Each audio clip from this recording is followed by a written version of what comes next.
আজকে north in capital IPO review করব। আইপিওটি total issue size হচ্ছে 777 করোড়। নর্থ ইন ক্যাপিটাল প্রতিষ্ঠা হয়েছে 2009 সালে। নর্থ ইন ক্যাপিটাল হচ্ছে রিটেল লোন অফার করে ভারতে পার্সোনাল অ্যান্ড বিজনেস পারপাসে। আইপিওটি ওপেনে 6 সেপ্টেম্বর 2024, ক্লোজ হবে 19 সেপ্টেম্বর 2024। ফেস ভ্যালু রাখা আছে 10 টাকা পার শেয়ার। প্রাইস ব্যান্ড রাখা আছে 249 থেকে 263 টাকা পার শেয়ার। এক লটে 57টি শেয়ার থাকবে। টোটাল ইস্যু সাইজ হচ্ছে 777 করোড়। প্রেস ইস্যু করা হয়েছে 500 crore. Offer for sale 277 crore. এমপ্লয়ের জন্য ডিসকাউন্ট দেওয়া হচ্ছে 24 টাকা পার শেয়ার। আইপিওটি হচ্ছে book value issue IPO, listed NSC বিএসসিতে হবে।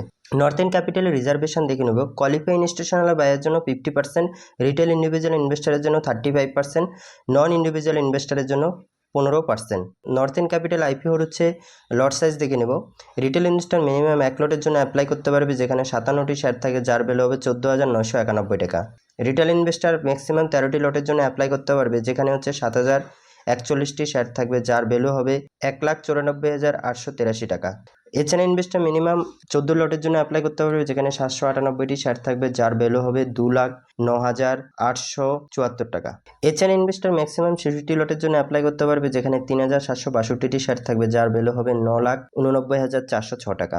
এখন কোম্পানির আরেকটা গুরুত্বপূর্ণ প্যারামিটার দেখে নেব, সেটা হচ্ছে কোম্পানির ফাইন্যান্সিয়াল রিপোর্ট। ফাইন্যান্সিয়াল রিপোর্টের মাধ্যমে হচ্ছে অ্যাসেট। যদি আমরা অ্যাসেট দেখি তাহলে 31 মার্চ 2022-এ 7,974.12 করোড়, 31 মার্চ 2023-এ 9,371.57 করোড়, 31 মার্চ 2024-এ 11,707.66 করোড়। কোম্পানির রেভিনিউ যদি আমরা দেখি তাহলে দেখতে পাবো 31 মার্চ 2022-এ 916.55 করোড়, 31 মার্চ 2023-এ 1,311.2 করোড়, 31 মার্চ 2024-এ 1,906.03 করোড়। প্রফিট আফটার ট্যাক্স যদি আমরা দেখি তাহলে দেখতে পারবো 31 মার্চ 2022-এ 181.94 করোড়, 242.21 করোড়, 31 মার্চ 2024-এ 317.69 করোড়।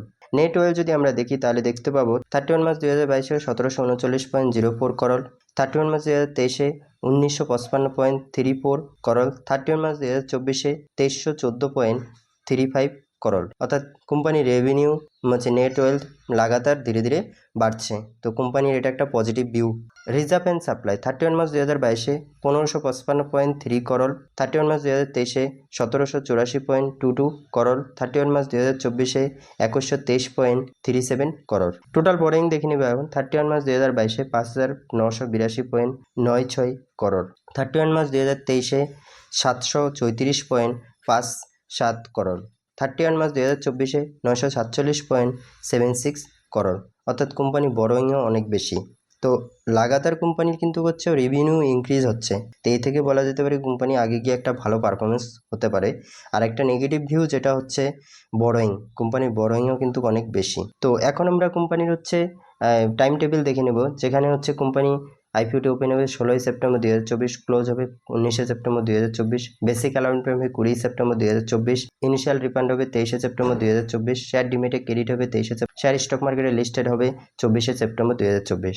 যদি আমরা দেখি তাহলে দেখতে পাবো প্রি আইপিওতে 22.32% এবং পোস্ট আইপিওতে 19.69%। পি রেশিও যদি দেখি আমরা তাহলে দেখতে পাবো প্রি আইপিওতে 11.78%, পোস্ট আইপিও 13.36%। অর্থাৎ তাদের আইপিওর হচ্ছে পি রেশিও অনেক কম। তো এটা শর্ট টাইমের জন্য, এটা সাবস্ক্রিপশন যদি ভালো হয় এবং যদি গ্রে মার্কেট প্রিমিয়াম উঠে, তো আমি নেক্সট ভিডিওতে আপডেট দেবো। যদি গ্রে মার্কেট ইউনিয়ন ভালো থাকে তাহলে এটাতে শর্ট টাইমের জন্য ভালো প্রফিটেবল হবে। থ্যাংক